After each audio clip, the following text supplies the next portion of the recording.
them come. This is their fate. All right. Welcome back to the House of Wolves podcast. I am your host, Deontay, here with my near and dear friends, Jalen and Josh. And today we got quite a few topics for you guys, but the topic of discussion for this week is Big Philly and the Xbox Chronicles. So we're going to be talking about that a lot, but we got some other things sprinkled in there. So stay tuned.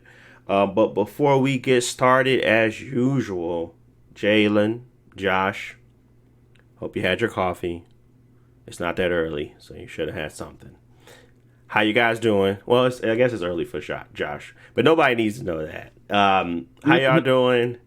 What y'all been up to? What games y'all been playing since the last week? And we go start from there. Yeah. Well, it is early for me. I have not had my coffee. It's the first thing on my to-do list today. So got to do the podcast and then figure out what to do with the rest of my day. It's been a good week though. I feel like I think y'all played Elden Ring. I wasn't able to get on, but nope. We talked a little bit we more. Talked though. We definitely talked. We fellowshipped. I think that's a little bit more even if easier than to actually play a game. With your friends. Yeah, checking in with them every now and then. Exactly. You know, Jalen be moving all over the place. I don't know what's up with his life. I had to drop some bombs on us. Yeah. But as far as games, not much really. I guess it's kind of like starting to get to like the end of these free to play seasons. So I've been checking in on my few free to play games that I frequent. Fortnite got all these Star Wars stuff. Trying to wrap up that battle pass. I tried. What's the game? The new gacha game. Honkai. Oh Star. Yeah. I don't know what it's called though. Yeah, and it's like just a turn-based like RPG. The main thing is like they spend a lot of money on it, so they got high production values in a lot of areas. Personally, I haven't seen I don't think the gambling aspect in this game is as bad as a previous game, Genshin Impact. Yeah. Which is good. So maybe you can enjoy just turn-based RPG without having to spend any money. But other than that, I think Battlefield season coming up to end too, so probably check in on there. But no, it's Zelda week and just waiting on that. Yeah, Zelda week is upon us. It feels like it's not being overshadowed, but what this is going to do for Big Phil and the Xbox Squad is going to get them out the media for a while. So that's a good thing for them. And I'm glad that at least we are finally getting it.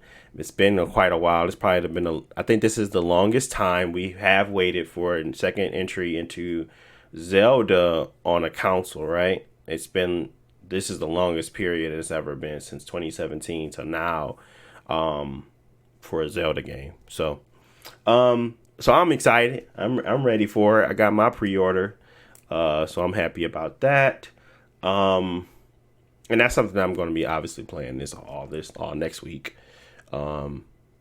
Coincidentally, it's during time off and it wasn't planned that way. I got to go do something with family, so I decided to just take the whole week off. So I'm gonna have some time to actually play it, and hopefully it does not disappoint, which I don't expect it to. But what about you, Jalen? What you been up to? What you been doing? How's life going? Still watching Dragon Ball? Man, I'm trying to figure out how y'all stop this whole podcast without saying Happy Goku Day. It's Goku Day. Oh my god. Yeah, it's Goku Day. You better look it up, May 9th. Oh my god. Why is this Goku Day? Tell me. Man, don't worry about that, man. Just know it's Goku Day. Goku. All right. For Goku Day, can you tell me one thing I saw on Twitter? Can Dragon Ball, like OG Dragon Ball Goku, beat Batman? Yeah, you can. Yeah, I mean, unless Batman got enough prep time.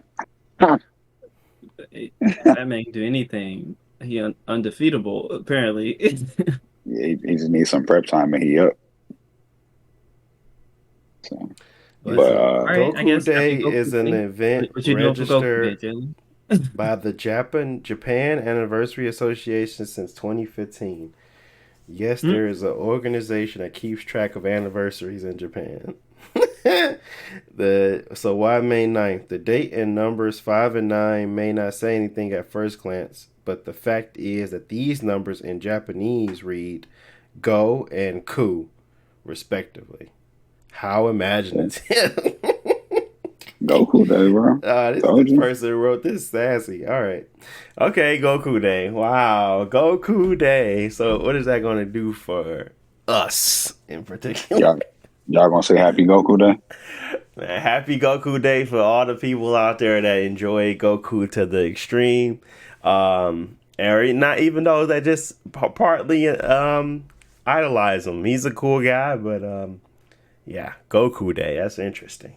Do they get a One Piece Day? Do they get a Monkey D. Luffy? I celebrate that one. He the blueprint for everybody, all these other anime characters, bro. Who the blueprint? Goku. Man, no, he not. Not really. Where you think everybody got orange on, and they got the blue rival. I don't think he's the blueprint. I think these people were created alongside each other. To be honest with you. No, maybe, but I ain't really been doing much though, man. I just been chilling. I played a little bit of Stanky and Ring this past week, but other than that, not too much. I've been finding on my Steam Deck again lately, but again, I'm annoyed because I can't get this one piece of software to work. But it's fine though. Everything will be fine. But other than that, not too much. I mean, I ain't had no new games or anything that I was playing or anything along those lines. So just been trying to get acclimated to this new job, stuff like that. So nope. that's really So about it it. does say that Luffy was characterized based off Goku. Interesting. Okay. Bro, he's a blueprint for a lot of characters.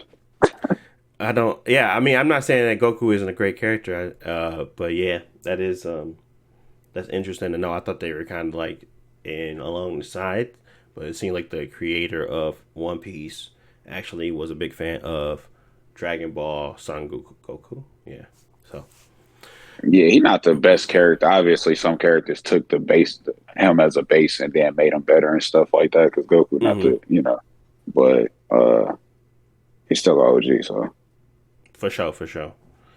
Okay. Yeah. Well, cool. Continue. Sorry, I didn't mean to cut you off. Nah, you good. I know you don't want your boy to be characterized after Goku. I don't care. Other than that, I like Goku. Nah, I ain't doing. But that's really about it, though. Just really just trying to make the most of my time, stuff like that. So, nothing too particular, nothing too special, though. So, gotcha. I'm waiting for us to figure out where we going next, man, with this trip.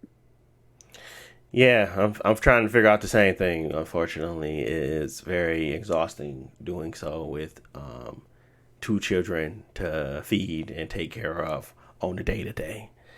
It just leaves my brain full of mush at the end of the day, where I just want to sleep or play a game or work on something. So it ain't really vacation mode for me. I still got some time for sure. I ain't took no time off work yet. So I definitely got some hours left in me, even after next week when I take off that full week. So plenty of time on the docket, but I was gonna save it for. I usually save it till December and just take off that whole month. But we'll see. We'll see what I do this year. But anywho's, I ain't been doing much. I've been trying to finish Hogwarts Legacy. It is, I don't know, it's just really tough to play that game.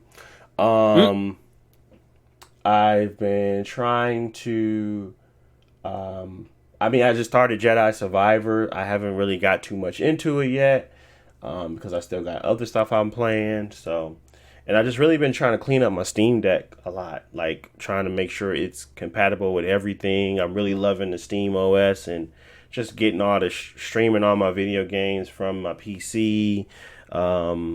It's just it's a lot easier. Because even when I try to stream stuff, it's like it's killing the battery still. So I'm trying to get at least 3 to 4 hours out this thing before I have to charge it. I don't like charging it all the time. So me moving the actual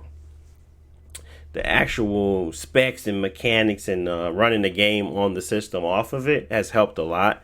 But you can't really take away from having dedicated hardware and running it off of that. But it's a really close second. So I've been doing a lot of that and just having it run through Steam streaming.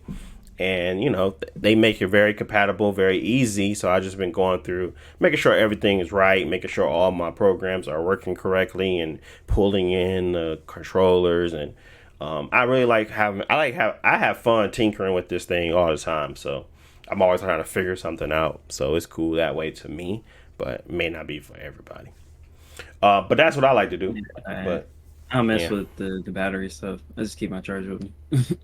Yeah. It's an annoying thing for sure. So, but I definitely can't wait for them to upgrade the battery life and do all that good jazz. I know people have stuck in external batteries to the back of their Steam Deck, but it's heavy. It's already a heavy thing. No, thank you. So, but yeah, that's all I've been doing.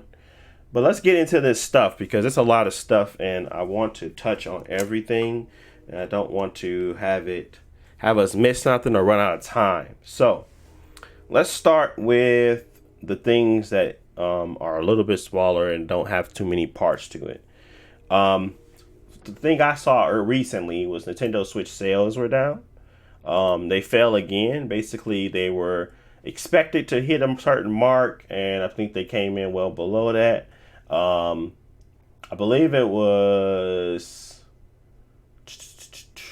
Yeah, they came in the 17.97, so 18 million. But they're forecasting a fall again of 15 million. Like, that's still a lot of consoles. So don't get me wrong.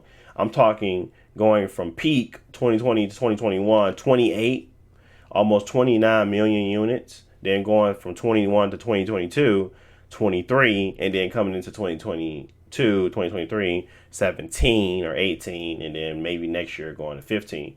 They obviously understand that this console is going down the curve. It's already hit that curve mark. So, yeah, they still got a lot to sell, but they could really be doing a lot more damage if they put out a new console. But that also requires a lot more things. And they have confirmed that there is no new software coming or hardware coming out this year. So if anybody that was still holding their breath, like myself at one point in this year, thinking they were going to do something special, they not. You're going to be playing Zelda, unfortunately, at 900p sub 30 FPS, unfortunately. We have already seen reports about this and the performance, but we have seen patches also talked about coming out. So we may actually see a performance boost, but don't be expecting much. And that's a really key point to kind of talk about, really, is the fact that we're still stuck on this hardware when there are great games out there that I haven't even played yet and won't refuse to still play until they upgrade their hardware, such as Bayonetta, such as I'm still uncomfortable with playing Zelda on this thing. Like, I don't want my first experience to be that. And I know it's going to be like optimized to the T for this system, but I just know that it's going to dip, it's going to slow down, it's not going to be the greatest experience. People have already played the game and talked about that, so I'm kind of disappointed that we're in 2023 and that thing came out in 2017 and we're literally still using that hardware and it was underperforming and outpaced at that time. That just tells me so much about their core development and how they really, take the juice out of everything and they really don't hold nothing back as in regards to like trying. I mean, it's not like a functioning and pretty cool system that is that small and it can run that type of stuff. But the novelty wore off in like 3 years, so it's just been way too long. But yeah, what are your thoughts on the Switch? Breath of the Wild looked and ran pretty well when it came out, like for what they were doing on that system. And since then, it's probably been the best, like overall performance, like quality wise game on the Switch since it came out. Like even other first party games, I guess, other than like Mario, but Mario was doing like different stuff, different techniques, and it was like small maps, not like large open world maps like this. So yeah. But since then, it's been a long time, and there have been a lot of Breath of the Wild clones, and even like, you know, the game I mentioned earlier, Genshin Impact, is a Breath of the Wild clone, but that's a mobile game first and foremost. So like now we're at the point where iPhone and Android games look are outpacing better than Breath of the Wild, and they're doing the exact same like open world climbing on every mountain type gameplay. So not to say that Tears of the Kingdom will that's all that matters, like the game might be more fun than those other games, but it's been a long time, and it's gonna feel dated in some ways, and I know that Nintendo usually makes up with that with good design. But yeah, it sucks that, you know, their first $70 game, and the game, you know, could be their best game ever made. You have to play it on not the best system, subpar at best. I mean, you really want to. It's Dookie water for real. It's garbage truck juice, but you want to be nice about it. But it is it's not a bad system. It's a bad system for the times. I won't say that it's a bad system, but it's like essentially when they were still putting out stuff for the 3DS, and at that point we were well into the PS4 generation, and what was the point of 3DSs? So it was like one of those situations. And I understand that that's a different type of use case versus a dedicated hardware Switch actually competing for and getting games that other consoles that you can look at and see and say, hey, this isn't right. So it's just those types of things. But you know, Nintendo is still winning. Obviously, it's working. Obviously, this console is not worth $300 anymore, but they are still marketing up as if it is. This thing is obviously $150, but people are still paying top dollar for it, and they're selling a lot of them. Like, they probably outsold this Xbox Series X. I mean, X, probably combined. Yeah, I think they're like 120 definitely did. Total. Yeah. And like I said, these guys don't know what they're doing. I'm in the camp now of I want my games to look good enough to be worthy of the price tag. And I'm not saying that the gameplay won't be there, but I'm saying that the performance is not my concern. There's plenty of performance issues out there riddling in the market of gaming today. When you do come out with a polished game like this and you want this to be your big exclusive. I'm talking God of War status. This is bigger than God of War, and it's still going to be running at this type of frame rate. It's still going to be running at that type of resolution, and it's just unfortunate because that system is really holding back the artistic design, the fluidity of the game, and everything else in regards to a technical aspect, because they don't want to move on. So here's to moving on. I mean, we're this concept and this conversation constantly comes up, so I'm kind of over it. But what I want from them future wise is I want them to catch up with the times. I want them to continue to be relevant, and I want them to not relevant because they are super relevant. I wanted them to be competitive and at least competitive. Yeah, I want them to be in some form of way competitive. Have system, it should still be using technology of 2023. Yeah.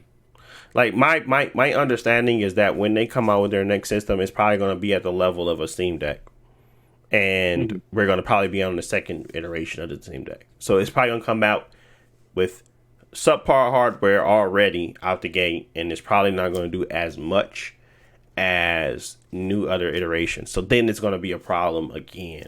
So they're not in the competition of making their graphics look pretty, but they definitely are in the they just have to keep up with the fidelity and functionality that most people expect when it comes to gameplay.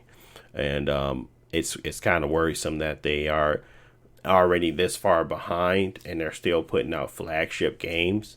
Obviously, this is an important game for them, so charging $70 and hitting the massive Nintendo Switch install base is important, but that could have definitely been done with the second iteration, as long as you brung that over and made sure that both game systems ran well, like you did that with Breath of the Wild. Why you can't do it with this one? So yeah, and not to say that they won't have any other games for their next system, but it's like we waited so long for this game.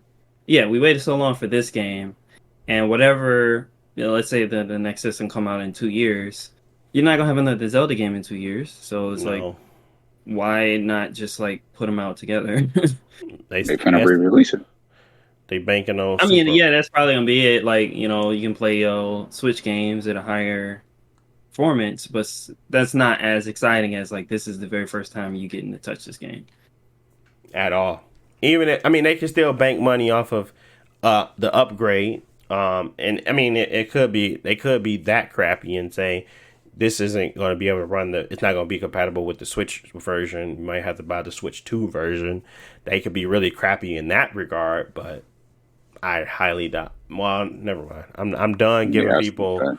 I'm done saying something about what they might not do, because I've been proven wrong time and time again. But we don't want to stay on this for too long, so let's move on to the next topic. We did want to mention some good news in regards to people that do put in that effort, put in that time, and actually get a finished, well-done product. And we're talking about Guerrilla Games. They recently posted their sales numbers in regards to Horizon. Yeah, Horizon. You sure ain't heard of them. They made Killzone. Don't disrespect them like that, G. I know you got me on the snap. You don't like Killzone? Nobody likes Killzone. But they sold 8 million units as a franchise, and as franchise passes 32 million. So Horizon Forbidden West sells 8 million units. And that's really good, actually. I mean, that tells me that they have staying power. 32 million for the first game, 8 million for this one, and that tells me that Burning Shores is probably going to keep accumulating. So, and then they always have that Call of the Mountain, but that's probably like 100,000, if that. So this is mostly coming from their Forbidden West and coming from Zero Dawn, and that tells me people play the game. But I want more people to continuously play this game and actually, actually support this one, because Guerrilla Games, all of their first parties kind of do it, but more so than most, Guerrilla has not only showcased that they can make a quality game, but they also showcase they can go back and fix things that people are presenting to them as issues, such as the overlay or the temporal up sampling for the game, where they went back and it was all that shimmering, and they went back in and they fixed it, in a quick turnaround time. But there's like small things that you don't necessarily need to see, but they are doing anyway. The fact that they took advantage of the PS5 by itself, because Burning Shores is PS5 only, and they actually went in and decided that, hey, we're going to make this part of the game very much so that next level step, because we couldn't do it with the first game because it was cross-gen. Like, all those steps tell me that not only are you pushing the boundaries of your console and your systems and your studio, but you actually care. Like, I appreciate Guerrilla simply for that. I appreciate them for trying. I appreciate them for actually pushing the envelope. And it tells me every time I play it. I mean, because I've been trying to get through it. I started up a little bit. But I told you I was going back and I did all the other stuff before I tackled the DLC. So I just did the first mission on the DLC. But it shows. It shows that they care. They show that they have the technology, the ability, and like they're capable of creating great games. So I'm not saying that Killzone was a 10 out of 10, but it probably was a decent 7. Like they misses, they're not bad, but just I'm not playing Killzone. Killzone 3 was a 3, but I never played Killzone. I never played it. I only played Shadowfall. I only played Shadowfall, and Shadowfall was straight. But overall, no, I'm just joking. Like Horizon is a completely different like league than like Killzone, and it's good because it felt like Killzone they didn't have any. I don't know. Maybe there were people passionate about it, but I feel like they actually like the Horizon franchise, and it feels more exciting to them. So it feels more exciting to people who play it. Absolutely. I feel like they love the art design. They love to get into the details of that game. They just love building the world, and you can tell when you play it. So that's what it feels like to me, at least. Like I said, they make good. Because what was that? All the Sony games sell well, but I guess you always hear a lot more people talk about like Last of Us or Ghost of Tsushima or God of War. Like, for sure. Those get more buzz, but I'm surprised that Horizon, especially the first one, actually sold that much. So, they sold a lot. It's good for a new IP. I wish Xbox can do the same. Yeah, I mean that is the goal, and we're gonna talk about that as we transition. But Guerrilla Games, I want to stay right here. I want to kind of give you guys your props, and I want to make sure that you guys are celebrated in a way because, I mean, not many other companies are doing. Not many other companies are taking a chance, a leap of faith, and changing their whole structuring, going from FPS shooter to third-person action game. In regards to like a Monster Hunter and things like that, and actually pulling it off, and not only pulling it off, but making a successful successor that also pushes you up a notch pushes everything up a notch. So, I mean, my hat's off to you. I think God of War Ragnarok was more of the same, in my opinion. It did get better at the storytelling, but gameplay wise, everything else, I mean, if you played the first one, you played the second one.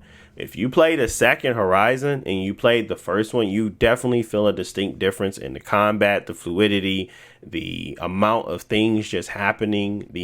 It's just way more. So, especially if you get to Burning Shores, I've seen a few of the in-game fights, and I was really impressed. So, I can't wait to play them. I just haven't got to it yet because obviously I'm old and I got kids. But I will get to that. But yeah, let's move on into the next one. And it's all about Big Philly today. It's Big Phil Day again. He back at it again with his rhetoric. Nah, it's not rhetoric. He back at it again with his comments, his thoughts, and his opinions. And they real strong ones. So I kind of wanted to break down a few of them. But I guess, do we want to talk about RedFall? Because everybody knows it's a disaster. And that's the reason why we got these comments anyway. Is there anything else that we want to include on the RedFall information that has come out? Anything Phil said? Anything you want to kind of discuss there, Jalen or Josh? Not much, but there was one thing I wanted to ask y'all, because the game itself obviously didn't come out to praise, and Xbox knows that, and they said that they want to continuously improve on it, and they'll fix bugs, they'll do 60 FPS. But like, my feeling is, especially with games like was it Sea of Thieves? Yep. I don't know if they can actually make it more interesting. Like, you can fix all the bugs and the game will go from a 4 out of 10 to a 6 out of 10, but it's still a 6, and I don't know if it's even worth it. Obviously, people bought it, and like you gotta support your customers or whatever. But Yeah. is it worth, or like can they even do anything to make it more interesting? Yeah, I feel That's like it what has to be a completely different mode. It's like, oh, here's a roguelike mode that you play 4-player, and like just skip the open world stuff. Like, that's what Phil said. Phil said that they were going to continue to support it. I feel like that's a bad decision. Honestly, I feel like they should just take the L and move on. Obviously, fix the bugs and allow people to actually get through the game without any issues like occurring, and try to balance out the vampires, because in all actuality it might be fun. Yeah, fix the AI if the and AI fix the was bugs. better, I might enjoy at least being able to like play more. But like the AI just didn't do anything, and you barely signed me. So Yeah, they have that's the biggest things. Fix the AI and fix the level of density in the game world. I feel like there's just not enough things in the game world, but that is a fundamental change. I think AI and bug fixes would be the only things I would fix. I would fix the shaders having issues loading in, and like the weird things that may happen. And then the AI. That's all I would fix, and then I'll be done with that game, because there isn't enough resources in the world to make that type of game fun anymore. Especially if you're not Borderlands. Like, there's no game right now that can take that formula and win with it. Destiny beat it to death. Borderlands ran with it, and they are the only one that can make an open world interesting enough to explore and want to grab loot. And everybody else just, Outriders, they just fall to the wayside. Nobody wants to play that game no more. So just stop making it. So nobody wants to play it. It's important for them to understand that, and it's important for them to move on. Outriders did the right thing. Obviously, they kept putting stuff out for it. They fixed the game to the point where people could play it and have an enjoyable time. But they moved on. I don't think that is their core features anymore. They did out some DLC. They tried their best. But I don't want their A team still working on this subpar C game. Like, nobody wants to play a C game right now. I need you to move on. Take your talents elsewhere and try to make a 9 out of 10. So that's my thought. RedFall and no E3 Xbox showcase next year. Heck, no. Leave that be. No, not at all. I don't even want them to mention that game, for real. I feel like that's just like a stain on their name, and like they can't even. There's no denying it. It's like literally, you, Phil Spencer, and we're gonna get into you, Philly.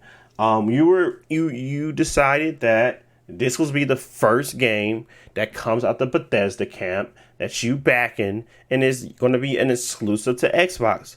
You could have for sure let that junk drop on PlayStation. Everybody wouldn't have been. It wouldn't have been the same. The response to Xbox would not have been the same. It would have been, dang, Bethesda made some crap games. They probably scam draw. But now what we know is that they probably didn't scam. They tried to make a leap of faith, and they did the Bethesda thing. They did the Fallout 76 thing. They did the normal Bethesda stuff that we normally used to. It's just now your name is tied to it. You can't dodge that bullet. You gotta take that. So that is why that's why I'm annoyed. I'm like, how y'all gonna let them get Deathloop, and then y'all get Redfall? Like, that don't make sense. I would have looked at both of them games. I would have said, nah, we gonna pull that. We gonna pull Deathloop. We gonna give y'all this one. Why wouldn't you? I mean, if y'all didn't want to do it, we already bought the game. Like, I don't need to honor this. I bought them. I don't need to honor your contract. It just feel too nice, or if they just don't understand what it means to have the upper hand in a fight in general. So they not even fighting to get to it, because they don't know what it feels like to have the upper hand. I feel like they did in the Xbox era though, but that was a different individual. And obviously Phil was there, but I don't know if he remembers it. And we're going to get into the things that he kind of said to make me feel even more like, what the heck, bro? But yeah, I mean, outside of that, I'm kind of off Redfall. I don't really got nothing to say on it. It just now pertains into all of my other topics. But anything before we move on into what he said and what we think. No, RedFall. Okay. So his comments kind of insinuated that he essentially is not in the business of winning. He's not in the business of he's okay with being he's not okay with being third place, but he has a realistic expectation of what's going to happen next. He feels as if great games would not change his position in the console wars per se. I'm gonna stop right there. What are your thoughts on just that part, Jalen and Josh? What y'all think? Yeah, I'll go first because I mean that part I think it sounds like worse than it is, but yeah, he was basically saying that they can't beat Sony at their own game. They can't beat them in the console space. There go that fan again. I don't know what's happening, but it's there. No. Okay, I don't know. Sony has too big of a lead, and they got too many IPs. And realistically, like he was also saying with like the previous generation, a lot of people built up a big console library, and so like there's no way to like take PlayStation fans away from PlayStation. They're always going to be there, and the best you can do is get them to also buy your system. So I mean, I'm not averse to that. I think it sounds bad because you're just basically saying that we're third place and we don't want to compete, which we know is not true. But you saying that, I guess, tries to make Xbox sound like the underdog more than they, I guess, deserve. Okay. What about you, Jalen? What do you think about Philly saying, if we make great games, we don't take the lead in the console wars? It doesn't help us. Shoot. I'm trying to think. I guess I'd say, like, with him saying that, I mean, it's like he throwing up a white flag. Obviously, I don't know Phil Spencer to the capacity that y'all do. I mean, y'all don't know him either, but y'all know him more than me. And the way we can speculate more than you, I guess. We don't know that. We don't know that man. Yeah, I don't know this man from a can of paint. I don't even know what he look like from keeping it a buck with you. But for him to say that statement, I feel like it would get like bad PR. I don't know if he's trying to catch people's attention or anything like that. But I highly doubt, being as big as he is and stuff like that, he just throwing in the towel. Or, I mean, he could be throwing in the towel to some capacity, right? But I think it's more so about changing direction and trying something a little bit different. But not like a drastic change or anything like that. Like, hey, we getting out of game, we finna try something else. Like, I don't think it's to that capacity, but more so like we need to. That's not what he's saying, because well, I mean, sorry to interrupt, but he's saying that we're gonna still make games and we're not leaving the console space, but we're not gonna focus on making God of Wars and Last of Us for Xbox. We're gonna focus on Game Pass and out businessing Sony. Like, we're gonna make double, triple the amount of money as Sony, but they're always gonna have the better games. Yeah, and that's what I was thinking. So he gotta figure out a space that he can take advantage of, and clearly y'all know a little bit more about like Xbox antics and what I'm saying, what they got going on with the Game Pass or whatever, but maybe trying to capitalize on that and maybe invest a little bit more into that versus just trying to be like, hey, we finna just make a colder game to y'all, because I mean, you see what they got with Redfall and all them other games. Xbox just ain't got no good games, bro. That's why I be watching Dragon Ball Z with it. You know what I'm saying? Like, so,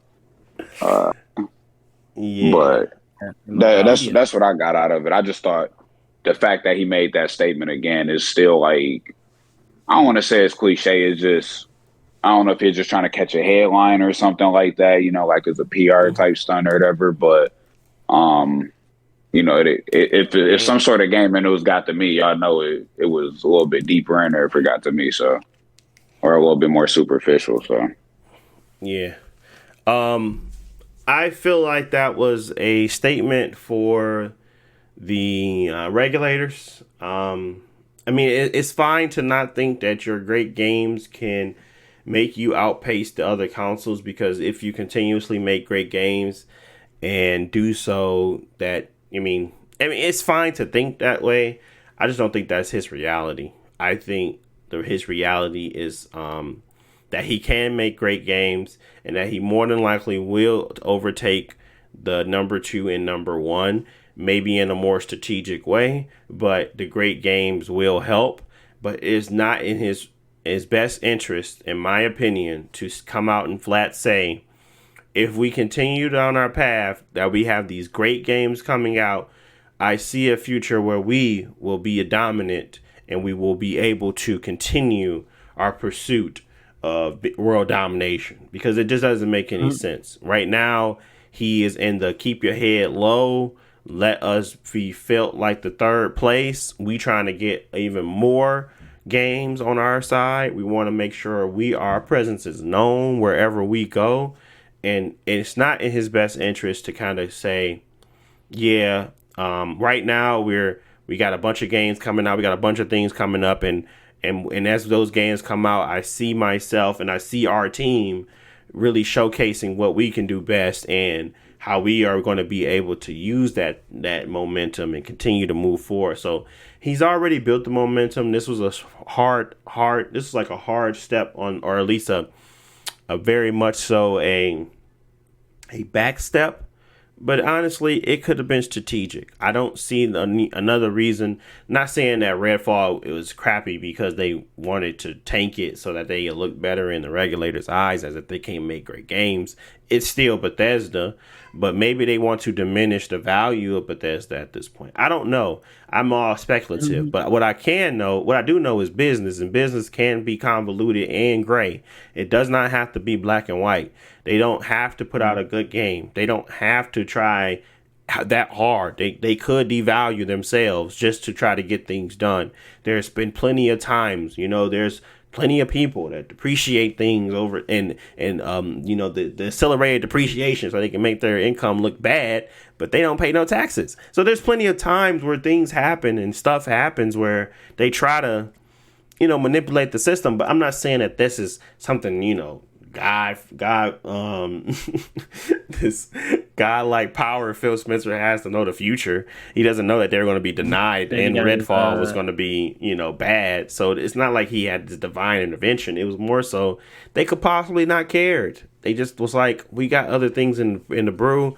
We don't need this game to do well. Maybe we just are in a space right now where we don't need to be putting out banger after banger. But in all reality, this is, I'm not trying to shoot them bail. What I want to say is simply this: the statement of making great games won't fix our position is simply not true, and I don't think Phil believes it.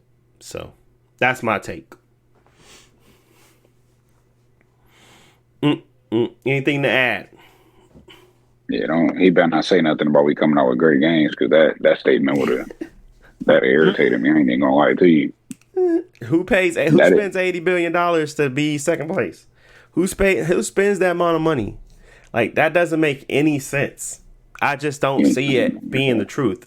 I don't see him throwing a white flag, and I'm not saying that he said that we're going to continue to be in third place, but he's implying that our position is not going to change while they are doing certain things. And let's move on to the next part of that statement, where he said Sony and Nintendo are doing certain things to make it hard for Xbox, and it's not nobody's fault but their own. It is your fault, Xbox, because you don't do the same things back. It's as if you want this. Like I said, Sony understands the value of branding and understands the value of feeling as if you are providing your customers more than the competition. If your Xbox is giving the same thing your PlayStation 5 is giving you, but the PlayStation 5 is giving you that incy bit more, that's why the Xbox 360 won. Not really. The Xbox 360 did way much better stuff than just what the PlayStation 3 did, and it was cost less. But understanding the value proposition of your business does not make you out to get the next person. It just makes you a good businessman. Like, there is very simple. Like, I don't really get the whole, I don't want to do exclusives. I don't want people to be able to be locked out of certain things, because when you do lock people out of certain things, you lock them out of trash, like RedFall. Like, why would you do RedFall? Like, I would want you to do Final Fantasy 16 too. Do something like that. Do something like Final Fantasy 7. Do something that actually people want to play. Like, nobody wants to play RedFall. That's why I didn't have no value. Maybe Hi-Fi Rush, but that's also, it just, I don't know. It just feels like they're doing they're making decisions, and they're in this mindset that we are, as a company, are for the people. If you're for the people, then I think you need to put your people first at some point. I understand gaming as a whole, and there's plenty of things that you guys are doing and initiatives that you are doing to make that look of like a value proposition, like valuable in a lot of different ways. Cloud gaming, Game Pass, etc., the accessibility stuff, all that stuff. Like, you guys making that accessibility machine or controller made Sony make one. That they wouldn't have probably even thought of that unless you guys did that. That's important. But those types of things are in competition, and that's why you get the leg up, so you can dictate how the rest of it goes. If you're the company with the better mission, you have to be better than the others. That's not a part of that mission, that are not a part of that strong structuring, that do not want to do these things. So we root for you because we see what you can do for the community, but then at the same time, you throw it in our face because you say, well, great games don't make a great console and don't sell well, and I'm not going to go out there and do those things that this company is doing to make my brand stronger. When sometimes it is necessary for you to do those things to get the things you need done. And I think this falls in line with one of those things that need to get done. So I like I said, I don't want to I don't want to shoot them bail, but for me, honestly, from type of the work I do and understanding of this, I feel as if this is all a play to get the regulators, because they still are in the fight right now to get this acquisition done. And this showcases all the things that would allow a company to let something like that go through. It shows weak leadership, it shows bad practices, and it shows the inability to continue to create great games anyway. So what is this acquisition truly going to do for the market when you still have the leg up in your in your public display, or the public opinion is that you're not that great of a company in begin with. I'm not saying that this is all playing in. I'm just saying that this is what I speculate all the time, and what I think about. When I think about moves and power moves, I think of this stuff, and I think of the way that he's handling this and how he's going about positioning and answering his questions. It's very much so, more so focused to the regulator than it is to the customer, and that's not been on brand for Xbox in a very long time. They have been doing backwards compatibility. They've been doing Game Pass. They've been doing xCloud. They've been doing all the right things. Oh, you can use all your peripherals for your new console. Oh, all your stuff comes over. We don't want you to have to buy anything new. Oh, but wait, we don't need to make great games. Like, all that stuff doesn't make sense. It doesn't make sense to me. So what it does tell me is that there is something else at play, but maybe at the end of the day, it could just be Phil is a bad actor, and he just came out of nowhere, left field, and told the truth. Who knows? But for me, it just feels like a play. It feels like a whole charade. It just feels very makeup-y. It feels very regulatory. It feels very, I'm going to say this so we can get some stuff done. What are y'all thoughts on that part? So he's saying he got his anime glasses on with the the light tint in his eyes. He's doing he just wiped the blood off his chin. He just did one of those. He said, that attack move that got me good. Wait for my counter attack. That's what it felt like he did. But I don't know. I mean, that's all speculative. I just think there are smarter moves at play than to just come out and put all your cards on the table. But if that's what he did, it's disappointing. But it's so hard to believe that I don't know. I just can't at this point. Yeah. And we will, and that's where I want to kind of move into that next topic. But I want to make sure I get you guys' opinion before I move on. So, what are your thoughts on that? Like you said, it makes it it's setting expectations for customers or media and regulators, whoever else is watching, because it will hopefully take the heat off Xbox for a while. So if Starfield is just okay, not bad, but it's just okay. It's not that great. And they don't have a big lineup for the rest of the year. People not going to be necessarily checking for it as hard, and that will help them out in some ways. So when they do have whatever games they have planned coming later, that will, I guess, they will hit harder, or at least can get some deals done. And that when I watched the interview, because this is all from the kind of funny interview he did. They were asking him some, I guess, pretty direct questions about the business at Xbox and how it's managed and stuff like that. But the part where he brought up the not being able to make great games, that was from him. Like, they didn't ask him anything about Sony. He went into that like tangent on his own because he wanted to emphasize the point that Xbox is in a different business. We're not trying to directly compete with Sony, and even if we were, we can't beat them. And I think that purposeful, like him bringing that up on purpose, was to serve a purpose, and that's to set expectations and guide people's opinion on Xbox. I mean, they're already in the bad press, so why not take a little bit more bad press right now? Absolutely.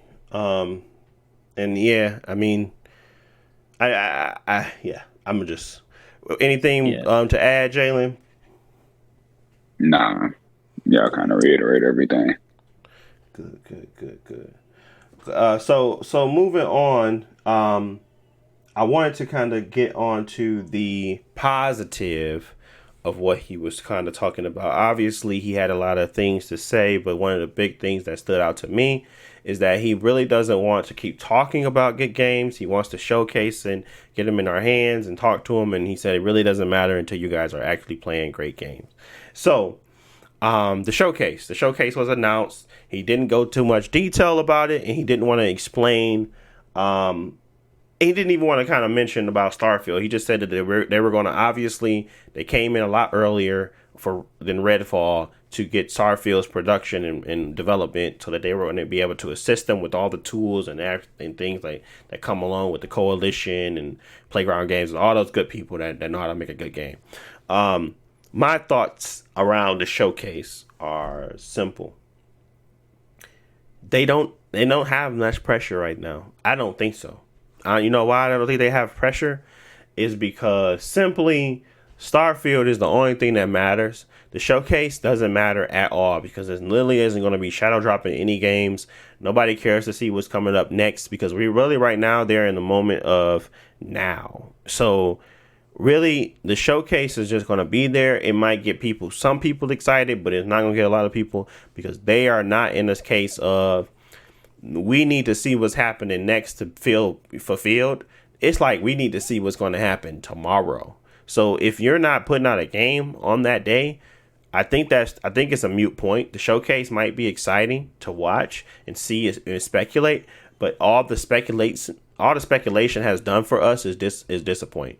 The only thing that ever came out of the camp recently that was a good game was the shadow drop of Hi-Fi Rush. So if we ain't looking for that, there's no reason to kind of talk about this. But the showcase in itself, I guess I want to be a little bit more positive. Anything from you, Josh, and I'll go with you first. Anything that you feel like will it be exciting, or you want to see, or maybe something that you've been itching to get like an update on.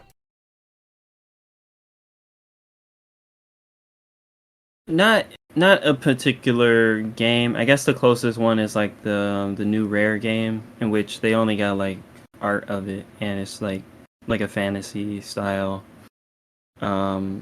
game. It seemed interesting concept wise. Like if they have like an open world fantasy game, I think that's different enough than what Xbox has done recently. But it's not a big, I say big profile game or anything like that. We don't even know what type of game it's gonna be. Other than that, not really. Like I want to see Fable. I want to see Contraband. I want to see whatever games they're working on, just to see what they've been working on for the last 3-4 years. But no, nothing in particular. I guess new IPs. I feel like Xbox is gonna find more success with new IPs because we've seen enough of Xbox franchises, and they need they got all these new studios, but they need this new talent and new fresh minds to make new ideas. So that's at least what I want to see. Yeah. Same thing. I mean, I guess I'm looking for new ideas mostly. I'm looking for things that actually will showcase that they actually know what they're doing. But I honestly just want them to make a polished game and truly and solely just care to see if Starfield will be polished, because I don't really want to play anything from them right now. Nothing that they announced, nothing that they have shown off, because there's nothing exciting coming out that camp, unfortunately. I just want them to make a polished game that is worthy of being tagged as something next gen, because honestly there hasn't been. I want them to show me that Game Pass isn't worthless. I want them to show me that Game Pass isn't going to just is now setting a tone for mediocrity. I want them to showcase something exciting and fun, and I don't know if they can do that without buying another or acquiring someone, because they haven't shown me what their companies that they already bought are doing. So exciting, fun. I don't want to see CGI. I want to see gameplay. I want to see something that looks polished, looks up to snuff. I don't want to see a bunch of ID Xbox. I don't. So there has to be at least 2 or 3 games that are up to snuff. I'm not saying that that's going to get me excited to buy them. I'm saying that's going to get me excited about the brand of Xbox again. Because right now, there's no hope that they're going to make a great game, because not only did Phil Spencer say this, but they have shown that even if they try to hit a target of a AAA game and the status of that they have fallen short by trusting Bethesda at points. So what is Coalition doing? What is Playground Games doing? What is these new IPs or new companies doing to make sure that put my foot in my mouth and make sure that I'm not saying the right things? I want to be wrong, but right now what it tells me is that we might get the polished level of a Psychonauts 2 for a smaller indie game. I mean, obviously that wasn't as small as you would think, but that's like Ratchet and Clank status. I'm looking for Horizon status. I'm looking for God of War status. I'm looking for these large Jordan life games that take me somewhere. And I don't see that coming from Xbox. So they need to show me what that looks like. And honestly, it ain't going to be Starfield for me, but as long as it's polished and it runs well, I'm fine. I don't want to play it, honestly. I really don't want to play that game. But I would accept that they have provided something for their player base outside of smaller Hi-Fi Rush and smaller, indie games that are interesting, because they do that well. It's just when it comes to those big ones, that where is that at? Where is that's holding that pillar up for the success of your brand? And don't tell me that it's split between PC and that, because truly, Xbox console is your brand. So stop pretending as if the PC is involved in it. I know you're trying to get them there, but they are not involved in your brand. That is Steam's brand. Trust me, you are just Xbox right now. So understand that. So that is where my that is what I'm looking for. Nothing in particular, like I said, because I don't really care for anything in particular. I'm looking for polish. I'm looking for signs of experience and signs that they can deliver. So that's all I'm looking for. Anything to add to that, JBZ? No, I ain't got nothing to add particularly. Yeah, you don't want Halo 7? Man, don't even get me started on that, bro. ODST 2? My brother just called me about playing Halo. I'm like, bro, that game, I'm not playing that. Nah, You don't like Halo Infinite? I'm like, bro, if I want to go to sleep, I got a bed right here. That's convenient. We go. I don't need to use energy to go to sleep or power supply to go to sleep. Power supply. Yeah. That's facts. So, my understanding of, we kind of talked through that. The last thing I want to talk about is why we need Xbox. Why do we need them? Why do we need them to stick around? It's very simple, and everybody kind of knows it. Sony will have their way, and Sony is not in the business of not making tons and tons of money. They don't put the player first. Their whole slogan came after the whole PS3 era, where they found the player on the PS2, and the PS3 was a terrible system, and they kind of overstepped their hand. If Xbox goes away, or if Xbox gets diluted, if Xbox starts to lose their market share, and we don't have a rival of a value there in Nintendo and the Sony, we're gonna get $70 subpar games, and we're gonna get games that no longer are pushing the envelope of their business because they don't really need to. All they need to do is continue to put out the things that they already have. So I want innovation. I truly want the gaming industry to thrive. I don't want to see as many bugs as I'm seeing right now, and that only is breeded through strong competition. So I understand that there is a level to this, and a level to the complexity of game development and everything like that. Josh, you would probably be able to speak to that a lot better than me, but I understand also that when you deliver a product to a customer, that product should meet their standards, and those standards are slowly deteriorating as we continue to get this. I feel like we're in this Game Pass lull where everybody is okay with putting out, and I don't know, the same thing happened with Netflix, where game stuff started to just deteriorate, and then they have a banger, and they deteriorate, and they have a banger. But it feels like I don't want the Game Pass to be the culprit. So I just really want the experiences, and why we need Xbox simply is because they innovate, they try new things, at least new things and like functionality within their ecosystem. Like, bringing Discord into Xbox chat services. Sony was hesitant on doing that, and they finally came along for the party. And then we're talking like subscription based things. We're talking about giving away games on a month to month basis. Sony had to be they had to tie their hands down and kind of get that stuff to happen. But these are all consumer focused things that we enjoy now, but we wasn't getting that before. So I really want the competition to stay. I want them to be on par with one another, but I want them to also provide those things that we love them for. I love Sony for their first party exclusives, and I would love to say the same thing about Xbox, but all I can say about Xbox is I love their ecosystem to a degree, because there is the situations right now where we're sitting with proprietary SSDs.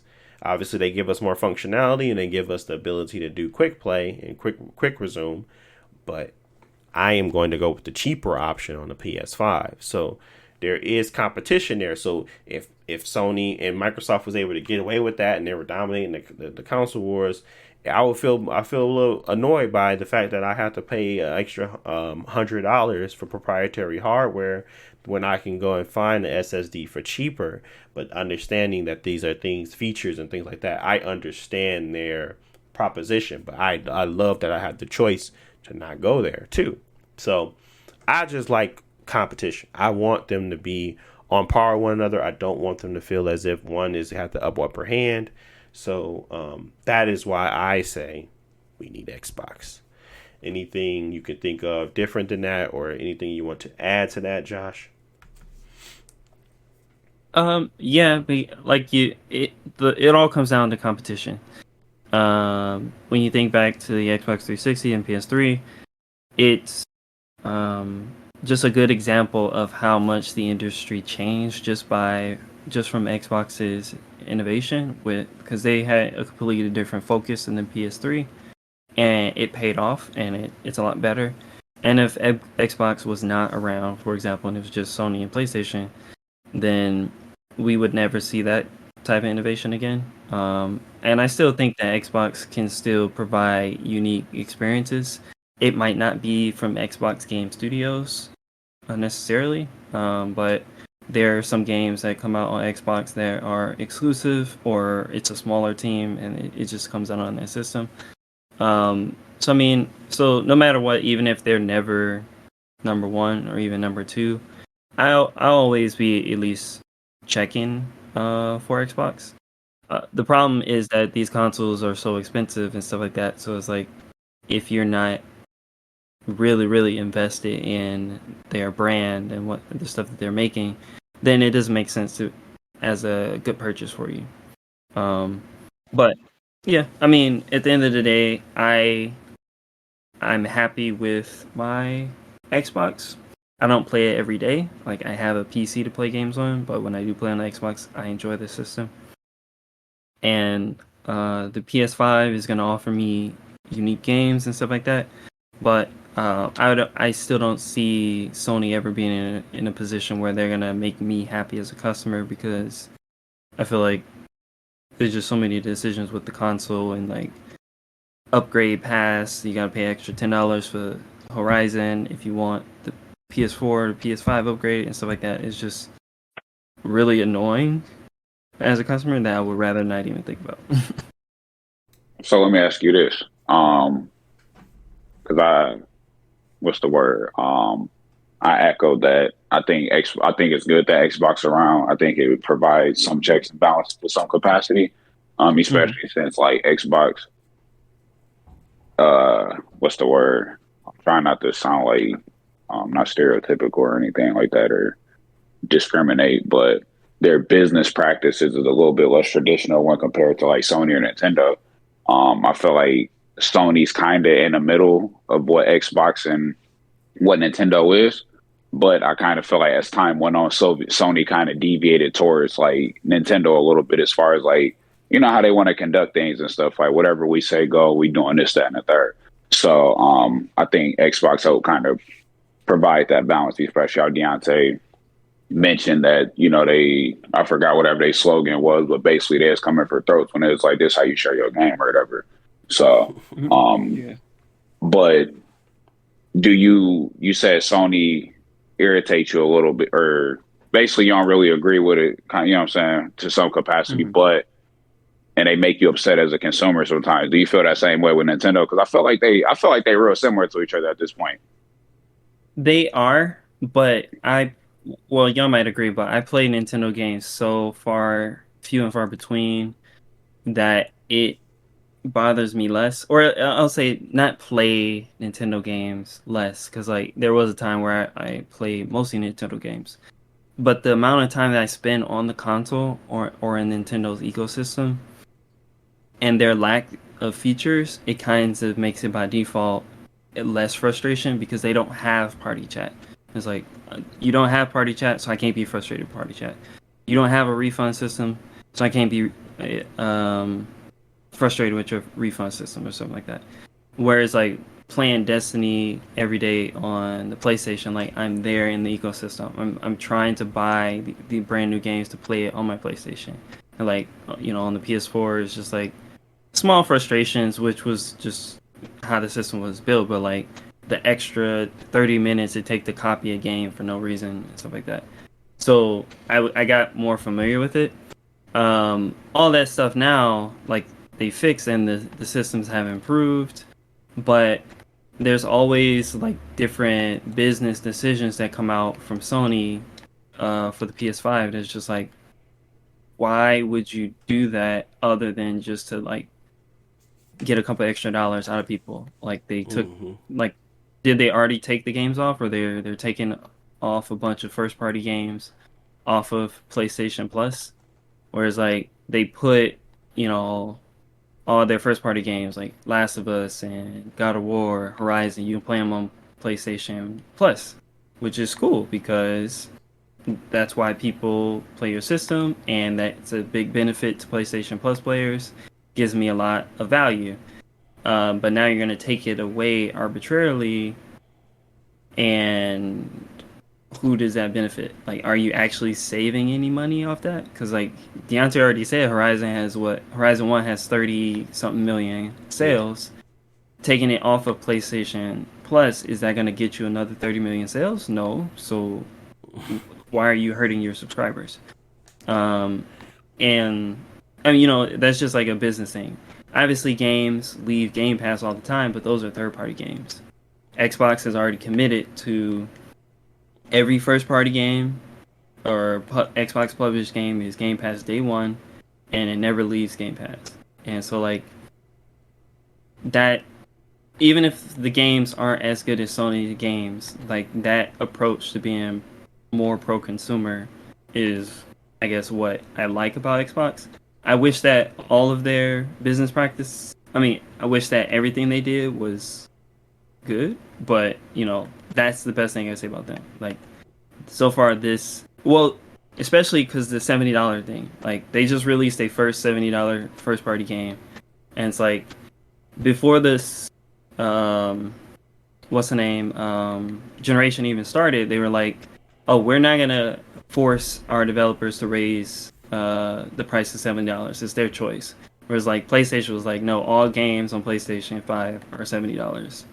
And it's like, obviously Xbox wants more money, and it would be beneficial for Ubisoft and everybody on Xbox if they can get that extra money.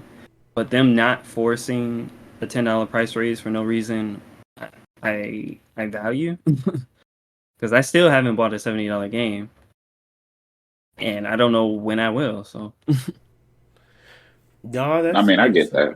That's true. I just felt like the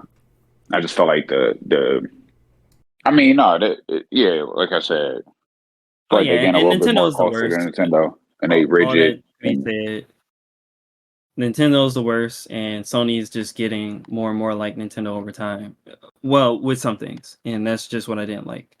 Nintendo don't care about their customers at all, and it's not good for Sony to start having that same approach. And that's why I think that is. I just say all that to reiterate. That's why I think it's good to have them around, because I feel like if you just got, traditional companies running the market, then you know what I'm saying, they not threatening to do anything. And I mean, Nintendo get threatened to do things every now and again, but it's not like critical. Like, you know what I mean? They don't have to. They can get away with some stuff like making Zelda $70 on a subpar console at this day and age. So, they can get away with doing that because they got Zelda. Nobody's going to touch Zelda. If you want to play Zelda, this how you gonna play it, and like it or not. Like, we got premium content versus like trying certain things with some of their games. Like, they might not get away with just boosting the price of third party games on the Switch. You know what I mean? Like, well, since they $70, we need to make them 70 over here. So, yeah, it's tough. Like I said, I enjoy everything that Microsoft has done on paper, but it's time to now reap those benefits. So until they do so, it's not like I have allegiance either way. I just know that there are business moves that are smart, and then there are business moves that are not. And that move there is not smart to say that great games can't change the dynamics of your system and the value, because at the end of the day, that's all we really care about. Great games. And that is why people can say the things that they say and do the things that they do, is because they have the ability with the value of the game. That's it. Like, there's nothing else to it.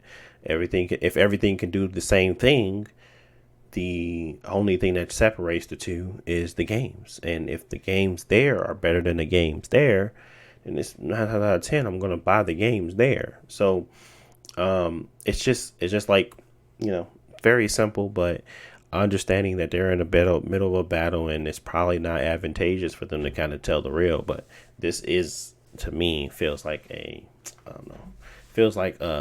calculated move more than anything. And if it's not, that's just weird. But we'll see. Like I said, the showcase isn't going to do anything for me. Starfield will. Starfield will do something for me. Starfield will show me if they're ready for prime time, if they're ready to really be a true publisher. Because right now, I don't feel like they're ready.